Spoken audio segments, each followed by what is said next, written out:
Olá, olá, futuro cidadão do primeiro mundo, tudo bem? Eu espero que você tenha tido um ótimo dia até aqui. E seja bem-vindo ao IELTS Comentado, o canal onde que a gente busca explicar absolutamente tudo de uma forma bem direta ao ponto sobre o IELTS, esse exame que sem nenhuma espécie de exagero, nem sensacionalismo, nem drama, é um exame que sim muda vidas.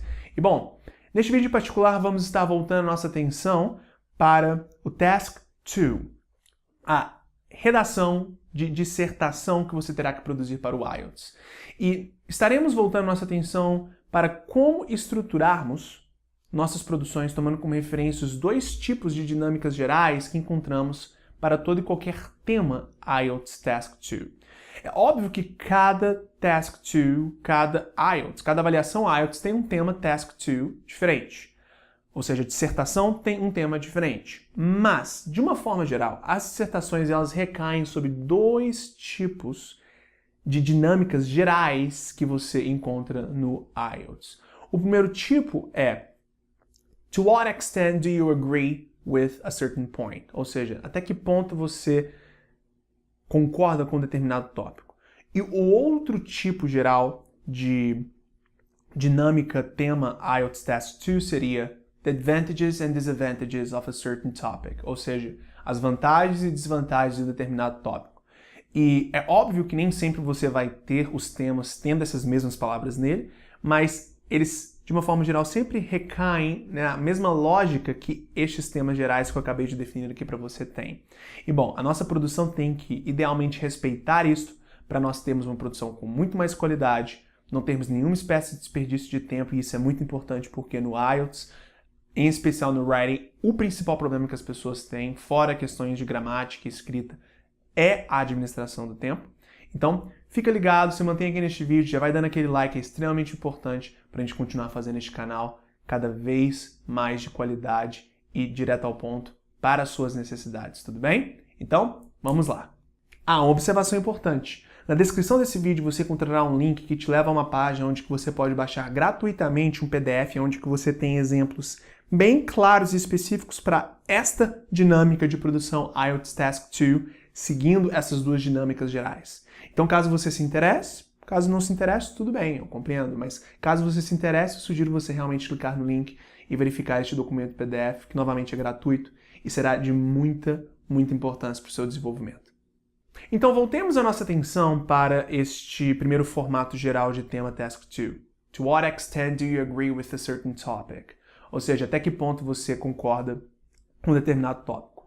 Você vai ter um tema, e neste tema você vai ter a própria dinâmica dele pedindo para que você faça uma produção que envolva você expressar até que ponto você concorda, ou qual é a sua opinião pessoal sobre determinado assunto abordado pelo tema.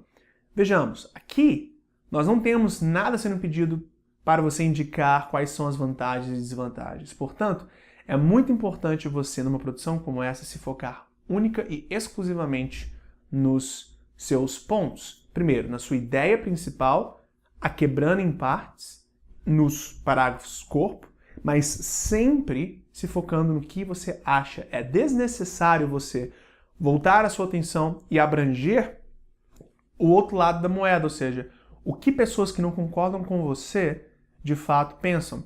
A gente sente que é até legal a gente meio que encher um pouco a linguiça, também mostrando o outro lado da moeda, quando o tema somente pede a nossa opinião, porque assim, dentre outras coisas, facilita a gente ter um número mínimo de palavras que o exame exige, que no caso o Task 2 é 250.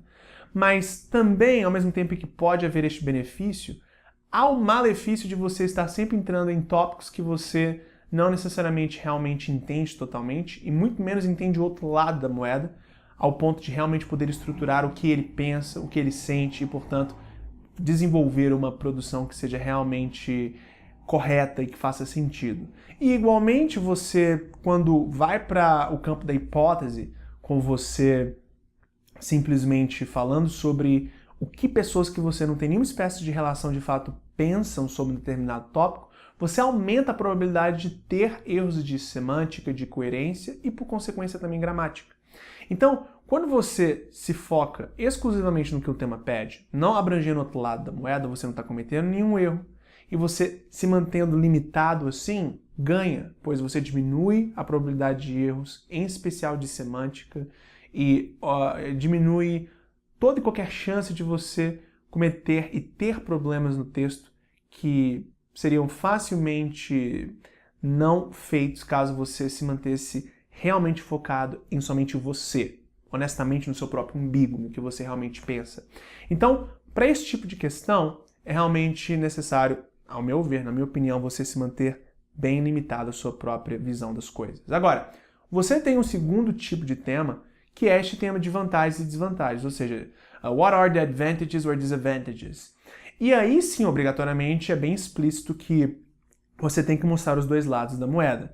E aí sim, você separa um lado um parágrafo, aliás, para um lado da moeda, para uma determinada visão de um determinado grupo, incluindo a sua ou não, e o outro lado da moeda abrangendo a visão do outro grupo, da outra posição que é possível para um determinado tema.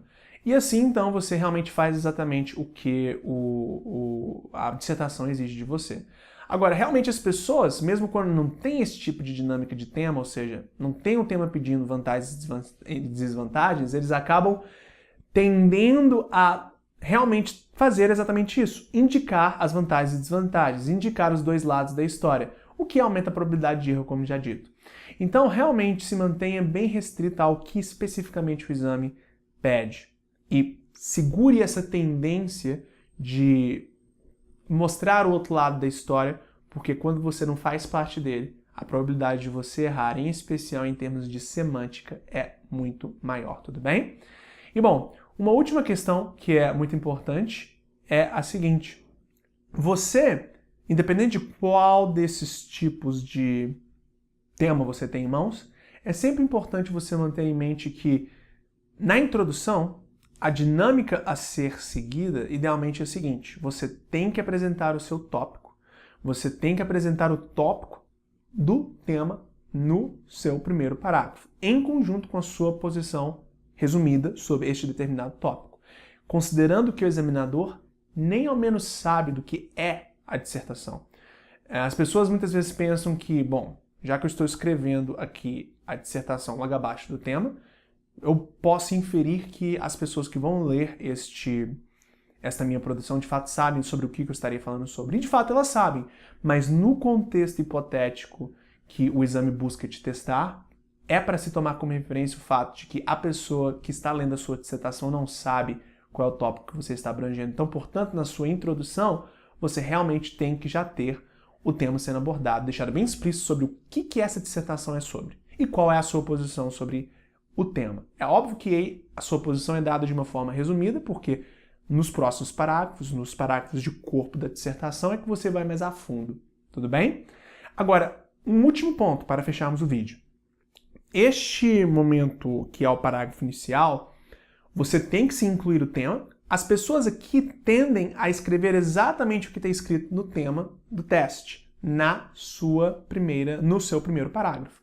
E este é um dos piores erros que você pode cometer e é um dos que mais vai te custar ponto. Porque aí você está, de certa forma, plagiando o tema e trazendo o exato mesmo vocabulário para sua dissertação, e isso vai te custar mesmo muito. Então, o objetivo aqui, quando você trazer o tema para o parágrafo introdutório, é o reescrever com paráfrases, ou seja, utilizando palavras e sentenças que têm o mesmo significado, o mesmo sentido, mas antes de tudo são diferentes, para assim você evitar qualquer espécie de repetição de vocabulário e cópia, que é algo que, novamente, é uma das coisas que mais custam pontos a candidatos, caso eles cometam esse tipo de erro nas suas produções, tudo bem? Então é isso. Com você mantendo essas duas dinâmicas gerais IELTS Task 2 em mente e, precisamente no primeiro parágrafo, sempre abranger o tema, mas de uma forma parafraseada, você garante que você está começando o seu tema e terá uma estruturação geral da sua dissertação sendo feita de uma forma excelentíssima. Tudo bem? Abraços, muito obrigado por estar aqui e já vai dando aquele like caso você não deu, é muito importante novamente para o canal. Nos vemos no nosso próximo vídeo. Tchau, tchau!